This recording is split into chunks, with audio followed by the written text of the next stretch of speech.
welcome back to the next episode of G&A Podcast. I am the wonderful Okasan who has that spell to make you happy forever, Drubidu. And I'm the only person who knows how to grow blue tulips, Sobroni. Welcome back to G&A Podcast. A very chill episode of G&A Podcast. Yes, very low tension. Where talk about all things anime, the good, the bad, and the weeb. How are you doing today? I am functioning barely because of the back-to-back drinking party streams that we did. So Yes. So guys, if you didn't know, my birthday was on Friday, and I've kind of been getting turned since Thursday. And I saw today, and I feel like the fun police finally came. Yes, and we no longer have those young bodies that can just shake off the drinking. Now it hits us. It sure does. But you know what? We're here. Well, I'm queer, and we're gonna get through it somehow. So without any further ado, let's hop right into our new segment this week in anime.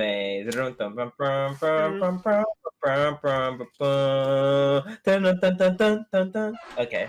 Cool. Yeah, I could find a new sound effect if you want one. A news desk sound effect. I feel like it's not gonna sound nearly as good as what you're right. You're right. But yeah, so I think I feel like your news is just so much more important than mine. Am I doing the stupid one or the fun one? I guess. Well, the stupid one is also fun. Oh wait. Oh, is it the same one that I saw? Wait, no. I'm doing either the trailer, the stupid trailer, or the new visual novel game. Which one do you want to do first? Visual novel game. All right. So, JAST USA has announced it is going to be releasing the Majikoe game for PC this winter in the States. There's going to be two versions. As soon as I shut off my phone, there's going to be two versions. There's going to be the adult version, as it was originally intended. It is an adult visual novel. But there's also going to be a general ages version on Steam, or an all ages version. This is the game that I think a lot of people need to play. And I would even go as far as to say you don't even need the adult version. This is one of those visual novels that's like so incredibly stupid and fun. It's like on par with like those really popular like flavor of the month, like a Doki Doki type of Doki Doki Literature Club and stuff. It's not crazy like that, but it does a lot of wonky cute things, and the sex is just whatever. So you can totally play without the sex scenes, and it's just such a fun, crazy game that has a lot of weird stuff in it, and I love this game, so I'm glad it's getting released in the US. I'm totally gonna play it again. I hope they release the sequels as well. So well, if it's that fun, maybe I might stream it. Ooh, if you do, I'd totally join you for those because they're crazy. Let me say that to the side, because I'm always down to stream crazy wacky stuff. From what you're saying, it sounds like it's really fun, and it's super funny too. Something tells me this isn't your normal I hype thing up and I get disappointed. No, this one I will stand behind. Yes, so I honestly cannot wait for it. Okay, and my neck of the woods, basically I'm probably just gonna briefly skim over. I'll knock two of my news pieces. Basically, Promised Neverland, the second season premiere is January 7th, which I assume are covering. Still gotta finish the first season, but yes. Bro, you've never seen Promised Neverland? I saw the first 3 episodes of Promised Neverland. And that wasn't enough? Because it was airing at the same... It was like... I saw them as they were airing, and I was like, ooh, I'm gonna wait till this finishes and binge it. And then, that never happened, so... Okay, well, you get on that. And secondly, the other anime that I would actually like to... Another one that I would actually like to cover the second season of Beastars Mm-hmm. announces its premiere for January 5th. So uh they're both in the same Season. yeah, season. Thank you very much. Mm. And they're both very good. And they're both things that Oni's never seen before. So you said January, right? Yes. Oh man, January is gonna be packed with a bunch of stuff. Yeah. They're both really good. I mean, I'm interested to see how you feel about Beastars, but Mm-hmm. I think I feel like it's one of those things like, yes, are you there for the waifus? No, I mean, unless you're into that kind of thing. But it has some really, really, really solid writing. I look So, forward to it. I've heard only really good things about it. So yes. Yeah, so guys, I hope let me know if you plan on watching either of those two. mm-hmm. Yeah, Oni, your next piece of news. So this is fun. There is a new Crunchyroll original anime coming out. Speaking of January, it's premiering in January, Oof. called X Arm. And listen, it's so bad. You guys, you need to watch the trailer. Check the description for the link to the news article because it has a trailer embedded. This trailer, holy shit! It looks like it was animated in I just looked like Apple. 2003. Yo, that's what I was gonna say. I was like, this looks like the Appleseed movie from Yeah, it looks like, but 2004. Appleseed looks way better somehow. It looks like this is like, oh, this is what we're showing to our investors. This is what Yeah, Taylor can get before it actually like start it's editing it. it's 3D, it's CGI, right? But it looks like it was rendered on like a prototype of the PlayStation 1 from like 1999 or something. It is so god. Like I was looking at it and like the quote unquote explosions are so like you can see the layering and like In the blue lights. the blue lights, and I'm like, oh my god, I can literally do a better job of editing this video. Wait, those are supposed to be explosions? Yes, they're supposed to be like energy blast or something. It's so god awful. It's if you want to laugh, just watch it. Just watch it. Like Oni was there like listening as I was watching it, and I was just like, it was almost like I was stunned. I was like, I don't really know what I'm looking at. Crunchyroll, what happened? You start out so great with Tower of God, then you kind of lost your way with God of High School, and now this. Who hurt you, Crunchyroll? What happened? This is not the Crunchyroll original I signed up for. Oh, And yes, I yeah, mean, it's just bad. at least this is one anime I don't have to worry about watching. Yeah. Oh, please. This is not being on the poll, by the way. When the fan poll thing, we're not putting this on there. Just saying this ahead of time. Yeah. Don't try it, Ben. Don't do it. Yeah. So yeah, that was really bad. Really bad. And our last news is another quick one. Just want to give congratulations to voice actress Nana Mizuki. She is pregnant. She's pregnant. So yeah, that is great. And this is coming right after her being getting married or announcing that she she got married on July 7th. Yeah, but she announced it much later. Congrats, Nana Mizuki. So yeah, she's people who know who Nana Mizuki, I feel like unless you haven't been in the anime game for too long, like I feel like she's definitely a top tier superstar. I don't people know know if she's done has she done anything recently? Not to my knowledge. Mm-hmm.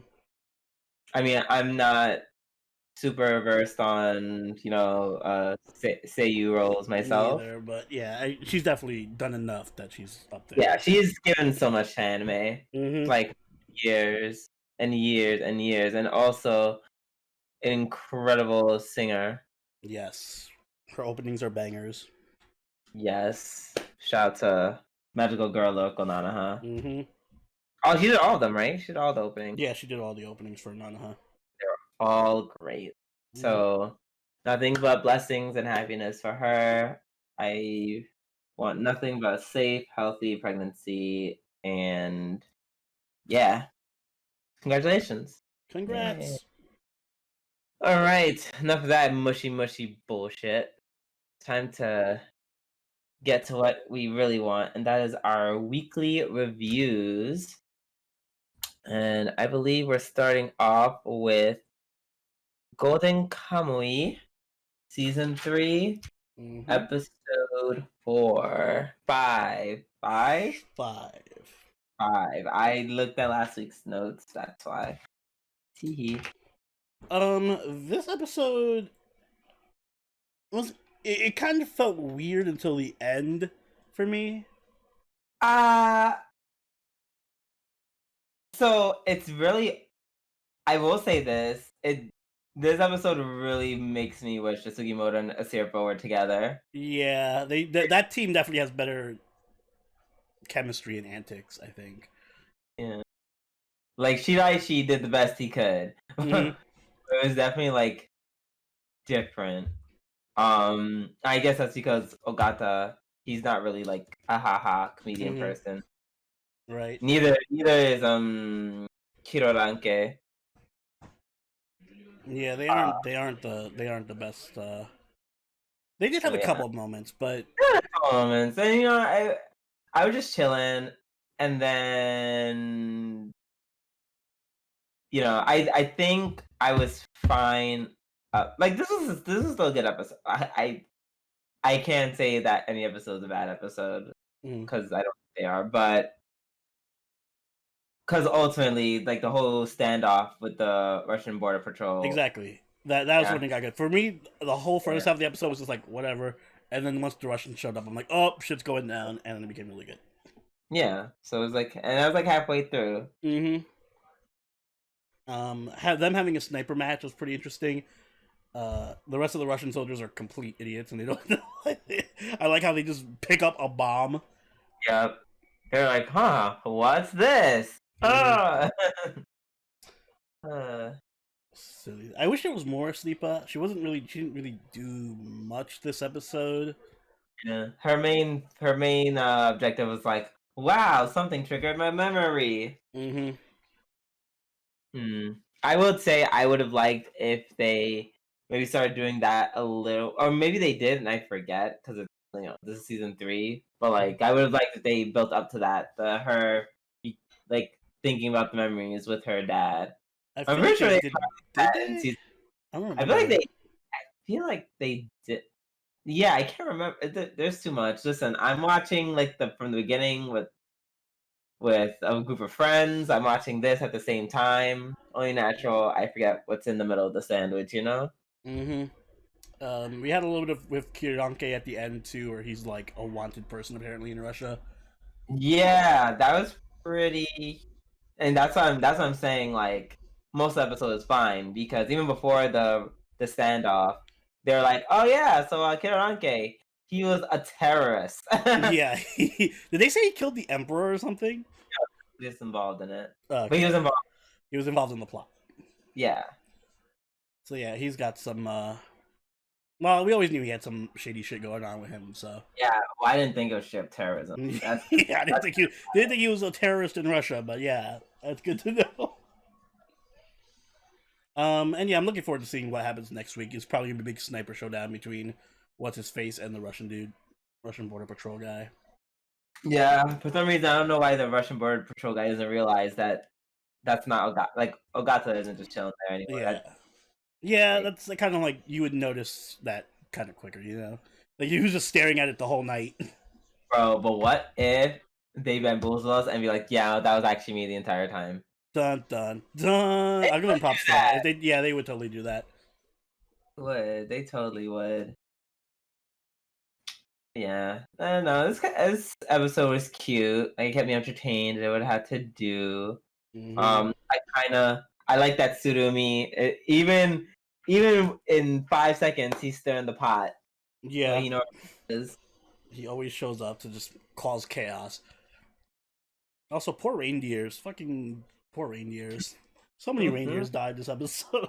Yo, rest in peace, reindeer. Hmm. Oh man. Yeah, that was pretty. Yeah, Ogata was just like pop, pop, pop. I'm like, oh, we're not letting at least one. Nope, they're Nope, they're all dead. At first, the first time they showed the reindeer, I thought it was gonna be a Christmas themed episode. I'm like, oh, this is gonna be cute. They're gonna talk. nope. Nah, that's not how it went. Santa. I don't know how you get your presents out tonight. Yeah, rip kids not getting their presents for Christmas.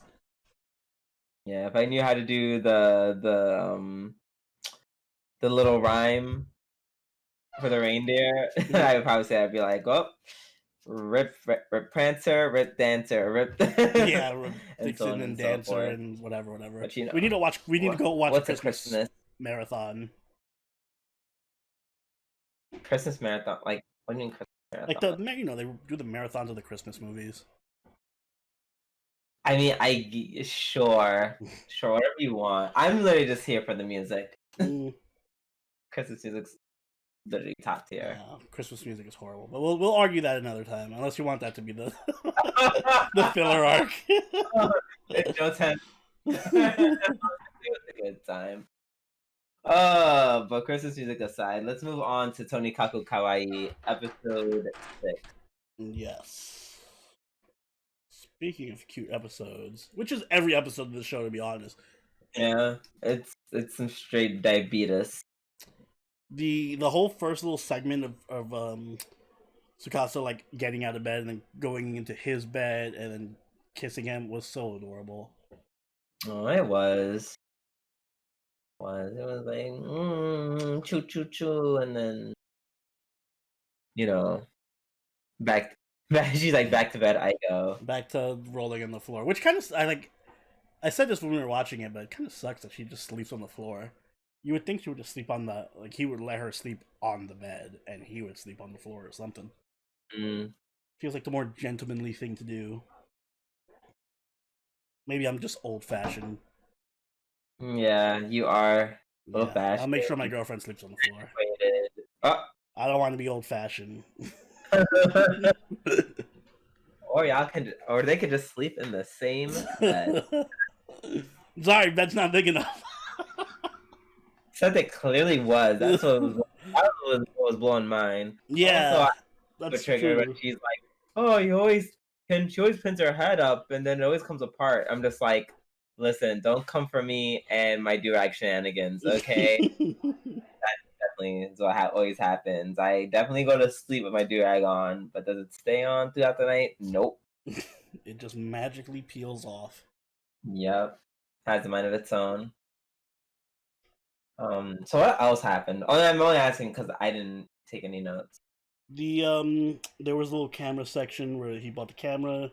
Oh right, the camera found his little fetish for picture taking. Yeah. Discovered. I was like, oh, this is borderline creepy, but not quite creepy. He always ventures to that border. Like he's just about to get creepy pervy mode, but then he's like, nah. Somehow it's wholesome. It's like a very thin line between wholesomeness and perviness. Yeah, he's very good at towing that line. I agree. I keep wanting to call her Hina so bad. Tsukasa also dropped another major clue that she's been around for hundreds of years when she gave her whole speech on 150 years ago it would take 2 weeks to walk from Tokyo to Nara, and this is the route I would take, or whatever. Like she gave you couldn't make it more obvious. Yep. Oh, but no, she's perfectly normal, right, Oni? This is gonna be a what do you call it? They're gonna usurp your expectations, Drew. She is completely normal. He's really Kaguya. Okay. It's an M. Night Shyamalan twist.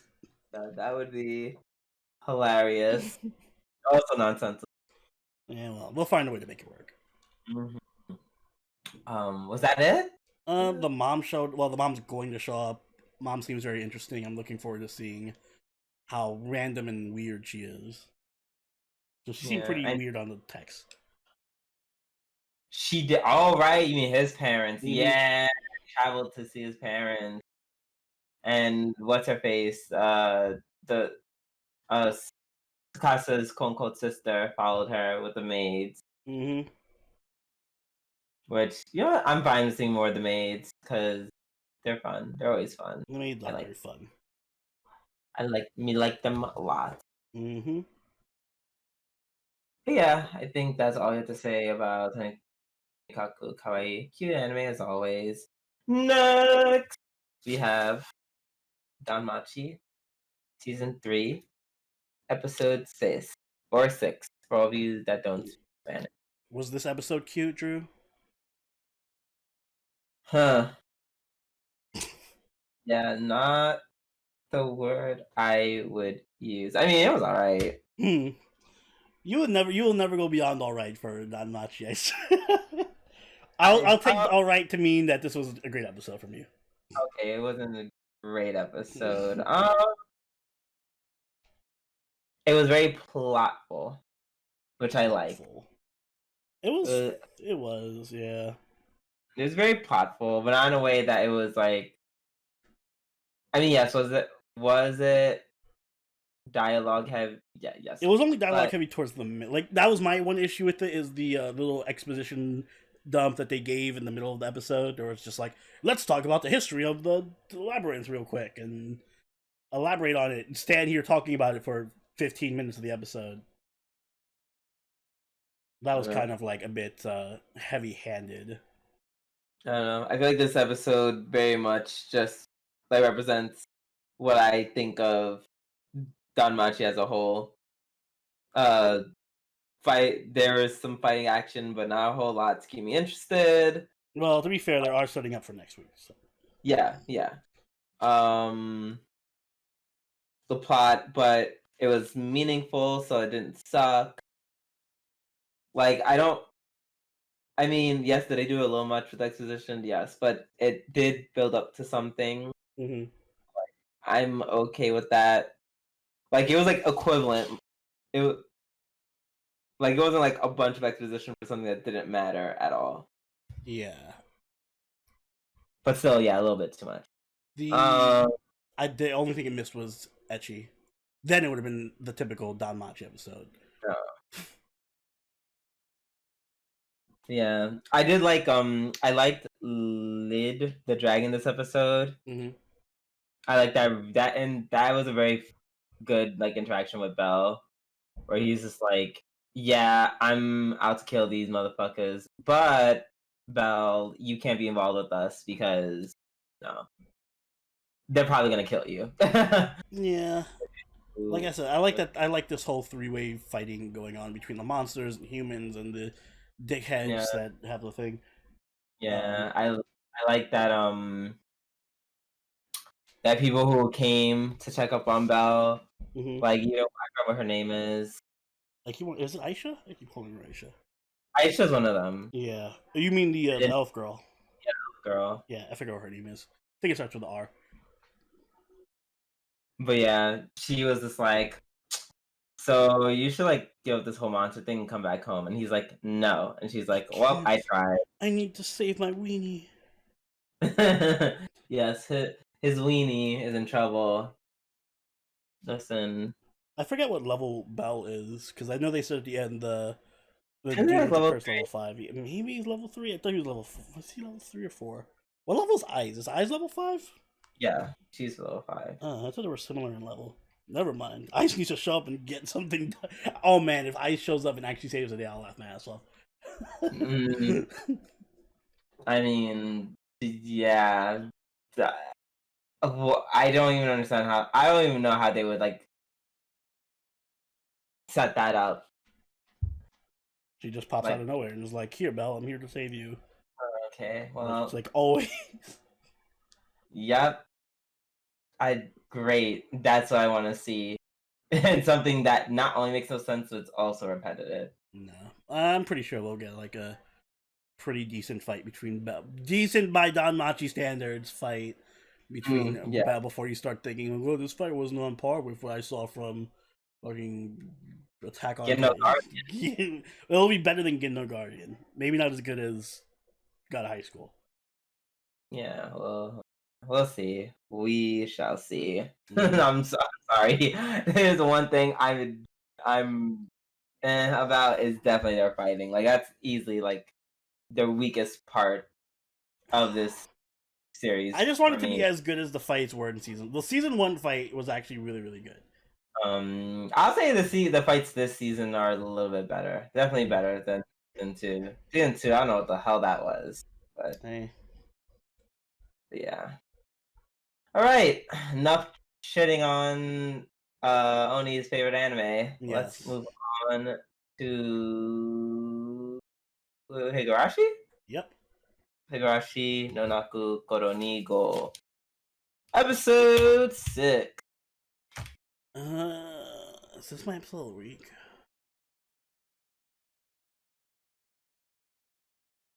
It'll split it with something else. So this is half of my episode of the week.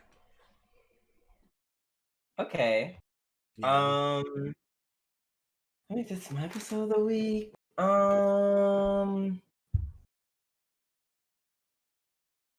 TLDR, or full disclosure, this week's episodes were very like, like Meh. there's nothing that really super stood out to me. I think I might just make this one my episode of the week because like it was still a good episode. It was, and it provided a lot of insight. I liked it because it actually did a good job of like setting up that cliffhanger at the end. And subverting my expectations with Mion and Shion. I did for a while consider maybe Mion and Shion. Like, I was thinking they were gonna do the whole like, because we've already seen it before, we're expecting it to be Shion and Mion switching places. But what if it was just Mion the whole time, type of thing, and Shion just never appears? Yeah. So I'm glad that they actually introduced Mion and Shion being in the same place at the same time. Yeah, separately. Yeah. So that kind of did fuck with my mind a bit. And I think they kind of indirectly confirmed that they do swap positions every now and again. Yeah. So basically said it. mm-hmm. So I'm curious to see. It makes me want to go back and like rewatch it to see if I can see any like hints or signs of when Mion and Shion are switched. Like I know in this episode in the very beginning, when they're the first time that they're at the diner, he calls her Shion a bunch of times, and then when she's leaving, he calls her Mion, and then she turns around and responds to him. So that was pretty obviously Mion the first time around. Yeah. So I'm curious to see if there's like any other obvious tells that they might have of when they switch places. And also, I feel like I'm kind of forgetting this arc. So it feels like I'm just watching it all over again, kind of. This was like the least memorable arc for me in the original. I just remember the ending of this arc. Like, I very vividly remember the ending of this arc, because this had one of the most what the fuck endings. But, yeah, the actual lead up and everything I completely forgot. Yeah, I forget how this ends, too. So I guess I'll be looking forward to reliving that moment. Unless they change it. Like, they Unless they Yep, they did change it. So, ... Why Passione? So Passione, I'm starting to. The more I'm looking at this show, it's like their art. The more I can't stop thinking about the art changes. It's like it went from one very weird extreme to another very weird extreme. Like, there's things now that are just like different. Like Detective Oishi now has really seductive eyes. Like he has like super bedroom eyes. Like yeah, like they're always like. And at first I thought it was me, but there's times where he was just looking at Keiichi, and I'm just like, "Are you like with this young boy?" Like I don't understand, because it's like with those eyes, and you asking him, you calling him, and asking him to come into cars with you alone. I'm just like, ... exit out, just a little bit. Yeah. I do like it though, because it's more, like I said, I like it because it gives like a sharper contrast to when it gets spooky. Yeah, because their faces are like nice and round and fluffy. I think you said this last week, and now I'm like real. Yeah, like it's really this episode did it really hard. Like the little scene where Shion shows up and kind of breaks the fourth wall because she's like looking directly at the camera and talking like, "I am Shion," blah blah blah, and it's like a yellow background and everything, and she had like the little smug face. That actually looks super cute. Like this series is doing a lot better job of making the cute scenes fun and cute and funny, and then making the creepy scenes like super creepy and unsettling. You know, and I think that's a lot to do with the Yeah, art style. So I'm all yeah, for it. yeah. It is. It's very cool. I'm starting to appreciate it more now I'm really looking at it. Also, shout out to big fat NTR nameless dude that appeared in the restaurant trying to get Shion to rub his junk. I'm glad he made his appearance, so now there'll be a million and one dojins that can reference the scene. Yeah, unfortunately, poor Xion. She's gonna, or well, Mion. Yeah, No, I forget which one was who that's the at best that. part. You can just like substitute one for the other if you Yeah, really did. It doesn't really matter. Even though poor Shion is better. facts, but Mm. yeah, Xion. She's gonna have a lot to clean more than Milkshake. Mm-hmm. Poor thing. Um, Also, I really did not remember Homegirl, the yellow, I say yellow, the blonde haired woman, Takano. Takano, and just how fucking creepy she is. Yeah. So as spoiler for the original. I'm just gonna say this now. Um, Spoiler, spoiler. Like literally, cause now, cause I know what you're about to say. yeah, Continue. we were talking about it after we watched the episode in our live watch. Which, if you guys want to join us for the live watch, make sure you become a patron or a channel member. We'll watch it live with our patrons. Anyway, we were watching it live, and I forget who said it. Was it Nocturne? I think it was Nocturne. But he said that because we know that Takano is like the big bad woman that's behind all of this in the original, she just comes across as much more evil in Yeah, this version. Like the yeah, lines like and delivery. before it was like kind. It was like you know something was off. Mm. Oh, I'm like, now but she's like, she's as off as everyone else was in the original. yeah, but Mm. not. But she laid it on. She laid it on a little thick though, so I'm not even gonna hold you. She laid it on a little Mm-hmm. bit. She was She just like, I wonder who's gonna live and who's going to she die. literally was just like, "Ooh, who's gonna die?" So I'm like, "Yeah, you maybe need to want to dial that. You're at like 11, and we need you at like a 5." So, Yeah, but then it makes me think like, what if that's all just like set up and it's not really her this time around? I was So thinking that too. Like, why are they trying to bamboozle us? Because this is too obvious. I don't trust them anymore. Mm-hmm. Exactly. So we'll see. Hopefully they do bamboozle us again. It's actually the photographer this time. Mm-hmm. Watch. Yeah, he's Or like, it's there's a Rika. Rika's a double agent. he said there's a reason why I'm taking these weird, inappropriate pictures of children without their permission. Yeah. Creepy photographer. But yeah, that's that. Mm-hmm. And we are going to move on to Kami-sama ni Natta Hi, episode 5. This is the other half of my episode of the week. Okay. I get that because now we're getting to like the Clannad part. Yeah.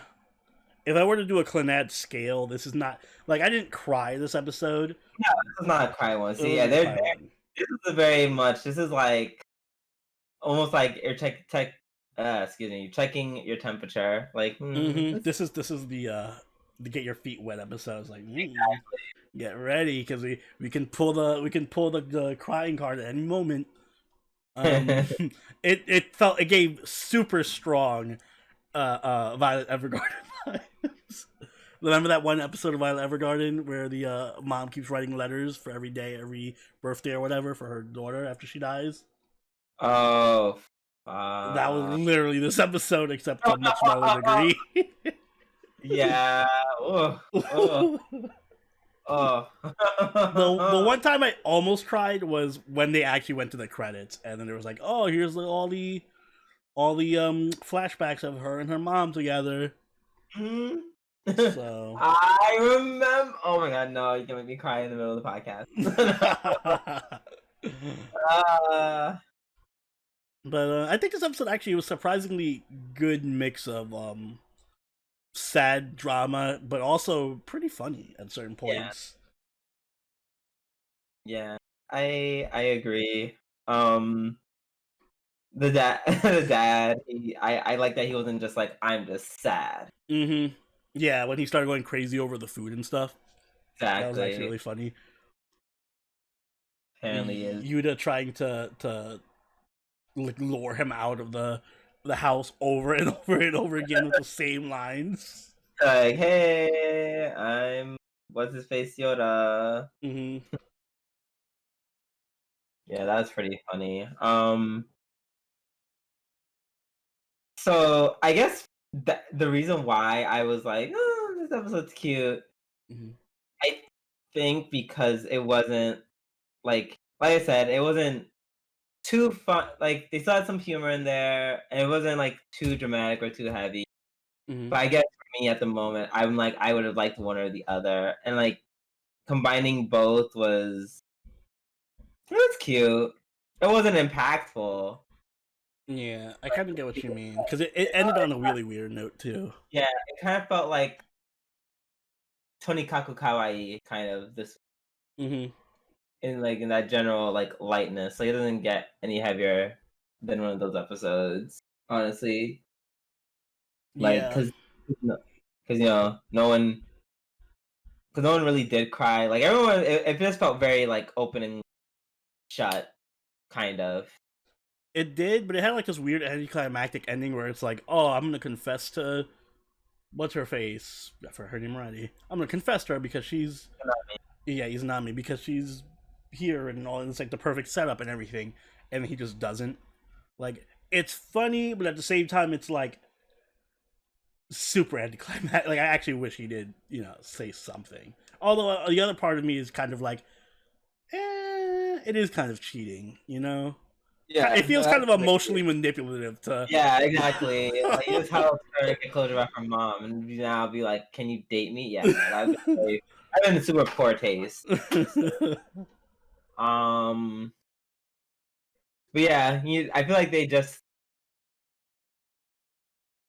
the last video. I don't know. I feel like the last videos of the mom's videos. Yeah, it felt like Eva Garden, just like very weak sauce, and hmm that's why I wasn't as invested. I don't. But yeah, I don't think it was going for the heavy feels just yet. Yeah, it wasn't. So. I know it wasn't. I'm just like but I don't know. I feel like dealing with a death of like a parent or hmm death of a wife. I'm like, girl, I don't know. For me, that's a kind of a weird episode to make it like light. Yeah, yeah, I know what you mean. Like it should have had more impact. This should have been a heavier episode because we're talking about like a man who did not leave his house for 10 years and couldn't hmm watch that video. Like I don't know. It felt weird that it was just resolved So quickly and quickly. Yeah. also we got a little bit of Hina foreshadowing Mhm. where she specifically cares a lot about people's parents and mothers. Yeah. So So that's gonna be fun. Can't wait. They're like, hmm that was wow, bitch. You want heavy? You got it. Welcome back. yeah. Wait till we get that heavy episode. I'm gonna come back to the podcast like, all right, was this heavy enough for you? I'd be like, you know what? Let's just skip this episode. yeah. I don't want to talk about it. But yeah, no. Despite all of that, it was still like still a decent episode. Yeah. Like I I still enjoyed enjoyed it. it. Was. Same. Still high quality. Jun Maida still got it. Mm-hmm. All right, now let's move on to Strike Witches. Road to Berlin, episode 5. 5 episodes already? Shit. Yep. It feels like nothing's happened. I wonder why. Listen, as much this now we're gonna take a turn in the podcast because like I was gonna give if it wasn't for one certain other show, I was gonna ask can I give this worst episode of the week? But another show came in and decided no Strike Witches hold my beer. I'm gonna be the worst episode this week. So Yikes. we'll get to that when we get to that. Uh-huh. But this episode was kind of just boring. Yeah. I mean, it's what I expect from Strike Witches. No. This was boring in a way where, like, the first 4 episodes of Strike Witches were not this bad. Not more boring than a normal boring episode. Because at least the other episodes have, like, good action, like, well, good. I mean that, but serviceable action. And if they don't have serviceable action, they at least have some good, like, ecchi moments, or at least some funny moments. This was literally, and it's a joke in the community because Pirine, the blonde French girl, always has the worst episodes every season. She just has the worst episodes. So I'm not sure if this is like a meta joke that the production team is doing, where it's like, yeah, she's gonna have the worst episode again because fuck her. She's like the only witch that doesn't have a lesbian partner, and everyone hates her, and she has the most boring episodes. Not everyone hates her. She never hangs out with anyone. No one hangs out with her. So she always has these weird, out of place episodes. Where she with plus random people who are just there. Yeah, exactly. Because she has no other witch to pair her off with, so they're like, whatever, just pair her off with these random farmers. Why they make her odd? I don't know. That's weird. Yeah, she just does her own thing. Mm. So they were like, yeah, let's pair her with these random farmers, and the whole episode's about them trying to get a tulip to bloom. But also, they could have just told her that it blooms with electricity because her great-grandmother or whatever did it. Literally, if you would have said the name of the witch who did it, how was that not important? How is that? That is clearly a very important thing to ask. Like, yeah, who was the witch who did this before, and how did they do it? Oh, if you had asked me that before, the episode would have been 2 minutes long. That's I'm just like, yeah. This is what I thought would be Strike Witches. So, but yeah, on top of that stupid plot point, they also didn't have any real, like, the Neroi fight at the end was just so random and stupid. Like, oh, I'm gonna get some water from a well. Uh-oh, zoinks, there's a fucking Neroi in here. Jinky. You just pressed on a well and it transformed into a Neroi? Like, why? Why? It makes no sense. At least the other Neroi appearing kind of makes sense, because, like, oh, Neroi wants to bomb our base. Oh, Neroi wants to attack the city. Nah, this Neroi is just gonna chill here for, like, whatever decades until you try to pump the well, and then it's gonna specifically target the greenhouse that has the tulip in it. This is like how it just cuts to the Neroi just jumping on the entire greenhouse. This is like the most low priority Neroi. Like, they're at their Neroi meetings in whatever Berlin, and they're like, all right, you're attacking the base, you're attacking the other city. You hide in the well and attack the greenhouse when they try to pump you. Yeah, destroy the violet. Yeah, you are just the troll Neroi that just fucks everybody's day up. This was just a shit show of an episode, in my opinion. It was not what I would call except for that one ass shot. That one ass shot was cute, but other than that, yeah, there was one very obnoxious booty shot. Yeah, that was that, I guess. And somehow it is not the worst show that I saw this week. Well, I guess, bitch, we might as well just get to it. Last of the night is Fire Force, season 2, episode 19. Yeah. So I can deal with a bad episode from Strike Witches because I expect that from Strike Witches, but not from Fire Force. Not from you, Fire Force. How dare you do Maki like this? Yeah. Okay, so can we talk about it? Yes. Why? First of all, this is some season 1 bullshit. Yeah, was this a missing episode from season 1? Yeah, bitch, it sure feels like it. Mm-hmm. That's number 1. Number 2, I'm just like, Maki's like, she has powers. Like, she's not like, she's not his brother. No, Tino. She's literally the most physically, like, actual physically strongest person there, and also she has powers.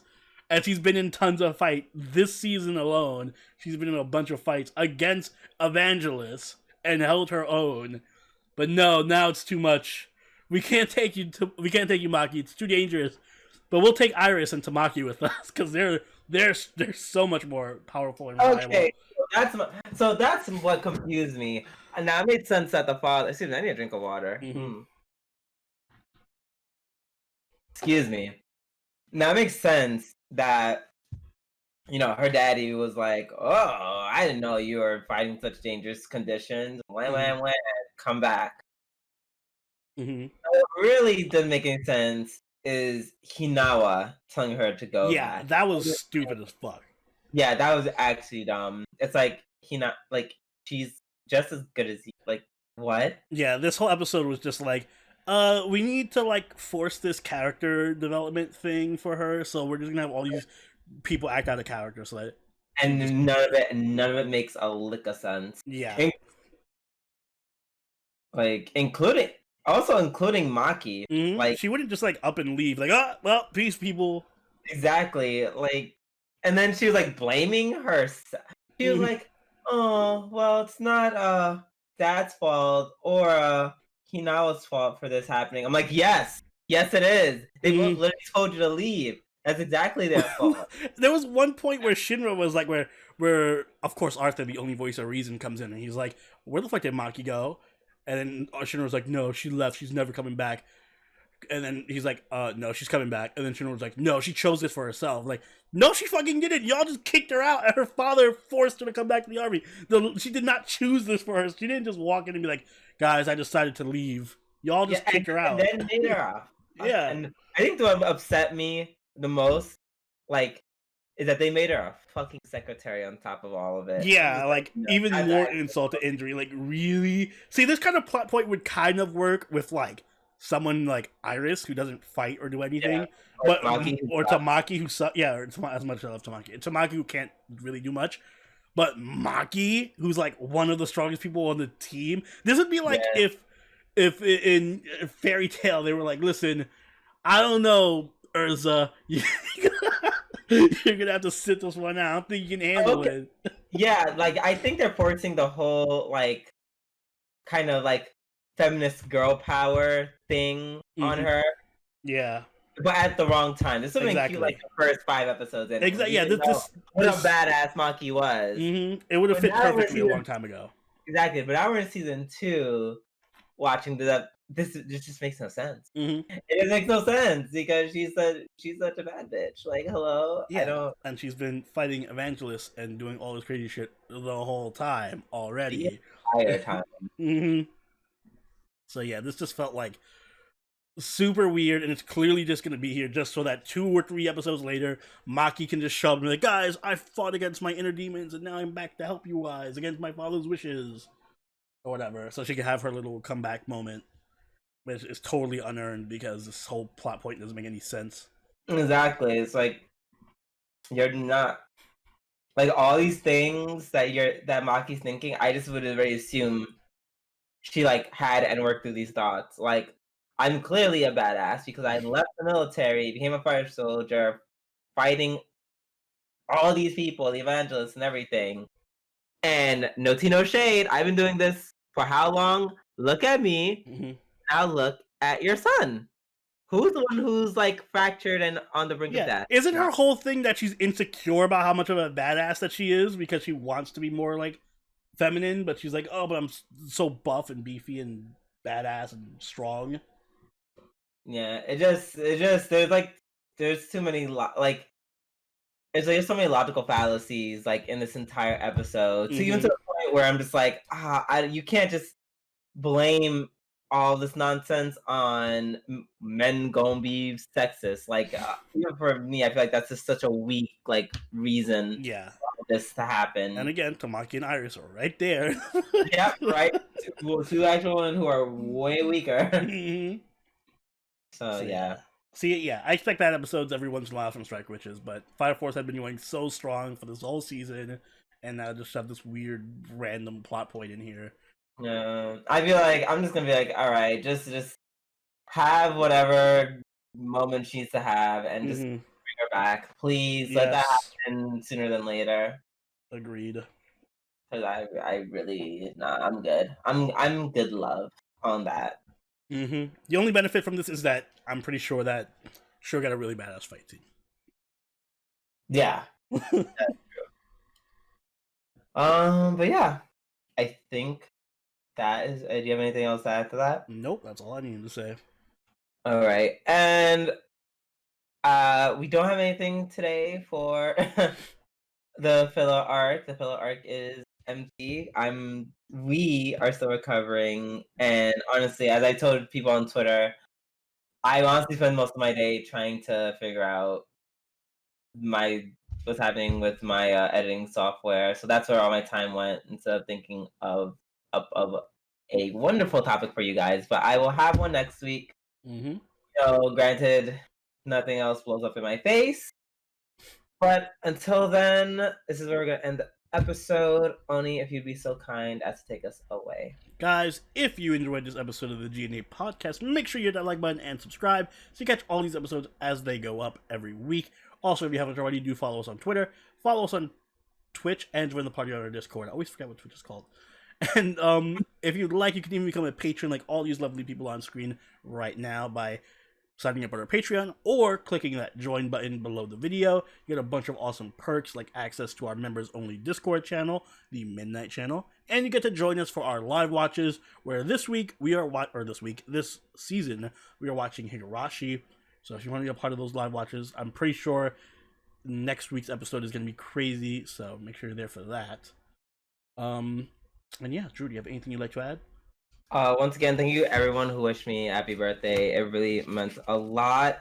And for, let me not say that. I'm going to say that shade for my actual thank you post on Twitter. Just thank you guys for all the support. I really appreciate it. Oh, look, my ride is here to take Yeah. And while that ride takes Drew away, until next time, this has been Soberoni and Drew. we'll catch you guys later. Later. Bye.